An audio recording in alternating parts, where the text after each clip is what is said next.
Imagine this. You're a healthcare worker, and due to miscommunication between you and another professional, your patient suffers even more.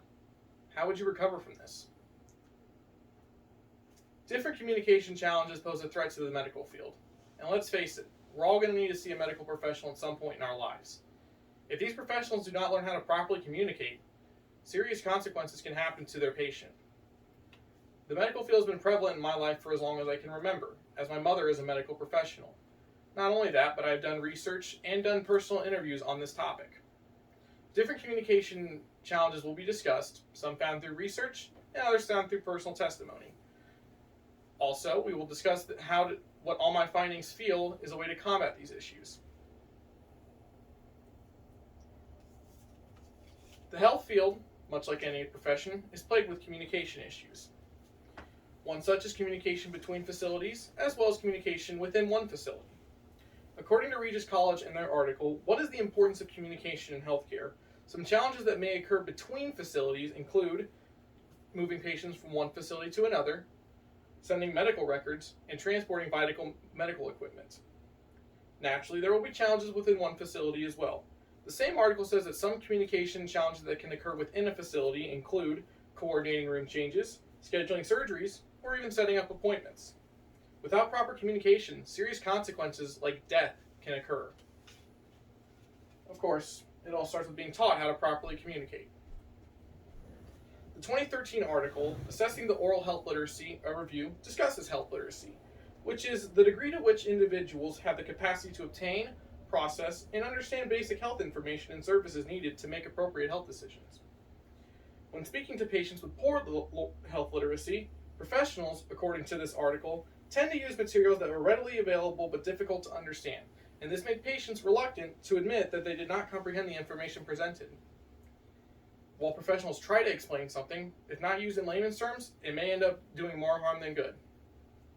With all the research I conducted, it certainly shows that communication challenges exist within the medical field. But what do actual professionals experience? With that in mind, I took the time to get the perspective of two different healthcare professionals. The first was Casey Gershutz, a neonatal nurse practitioner in ProMedica Hospital in Toledo, Ohio. Gershutz provided first-hand experience for communication issues between facilities. When asked, Gershutz described it as the game of telephone that kids used to play. It's the same story told 6 times by 6 different people.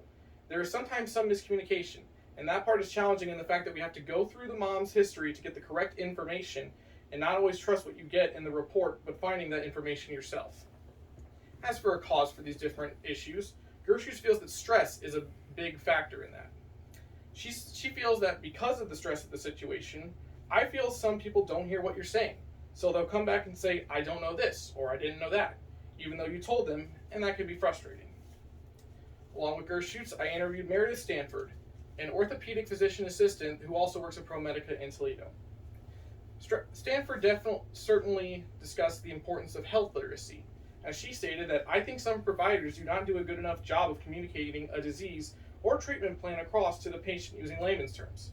I've witnessed it a couple times where a patient, not to me, but when I was on rotations, said they understand, but you can just look at them and tell there's something missing or they're not quite grasping it. Fear of saying the wrong thing is common in patients when in a hospital, and Stanford feels that this is a cause for the communication errors. She feels that some people are just kind of afraid to speak up. They think they'll be accosted because they ask many questions or something, but in reality, you always want to be more safe than sorry. The accounts from the different professionals provide experience on healthcare communication, but how do both the research and the personal accounts relate on the communication in the health field? If there was any way that they all related, it was how to combat these issues through proper communication training. When asked Gershutz on her thoughts of a proper communication training course, she said, as much as I wouldn't want to take that class, I do think it would be very helpful, especially for the physicians. Nurse practitioners have that bedside manner, and we're always interpreting for the doctors, where the physician will say what they say and then just walk out. I think for physicians it would be helpful. Stanford concurs. As she says, I think it would definitely improve. I think if they got this point across that if they could make them, the physicians, think twice before they are quick to just go in and out of a room like they're used to, it would be helpful. As for my own research, an article posted in 2017 by Karma L. Byland et al. which consisted of having over 400 physicians participate in a 2-day communication course. Over 90% of the physicians found each module very useful to their skills, as well as an improvement in delivering tough news. With proper training on how to communicate, problems in the medical field may become a distant memory. The combination of personal research and interviews showed what communication challenges exist, why these exist, and how to combat them through proper training. I want you to imagine yourself as the professional one more time, but this time you are aware of the challenges and of the communication training. Is the patient in safer hands now? I'm sure they are.